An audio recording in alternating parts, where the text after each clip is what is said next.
In ancient Greece, there is a monster everyone thinks they understand. A woman with snakes for hair, a gaze that turns living flesh into stone, a creature so dangerous that heroes bragged about killing her. But the real story of Medusa is not about a monster. It's about injustice. Before the snakes, before the curse, before the fear, Medusa was human. She was a young woman known for her beauty. Yes, but more than that, she was devoted. She served as a priestess in the temple of Athena, goddess of wisdom. Her life was meant to be quiet, disciplined, and sacred. And then Poseidon noticed her. In some versions of the story, he desired her. In others, he pursued her. In the darkest versions, he took her by force. And where did it happen? Inside Athena's temple. Medusa had no power, no protection, no choice.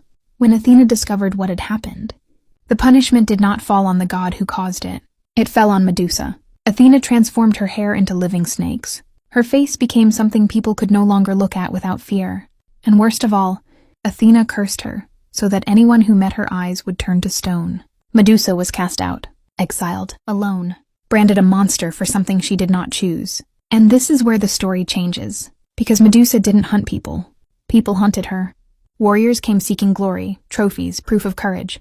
They didn't care who she had been, only what killing her would mean for their reputation. And every time someone tried, they turned to stone.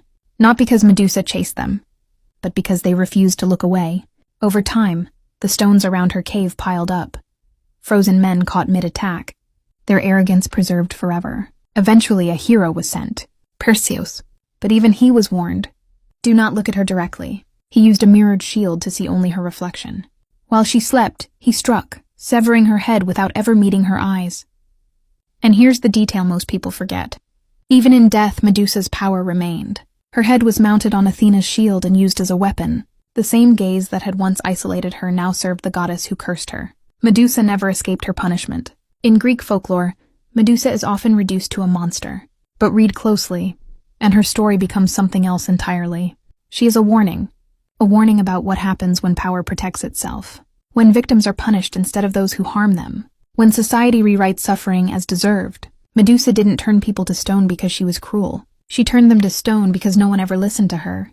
And perhaps the most unsettling part of her legend is this. The real danger was never her gaze. It was the world that refused to see her as human in the first place. If you want the next 4-minute folklore story, say next.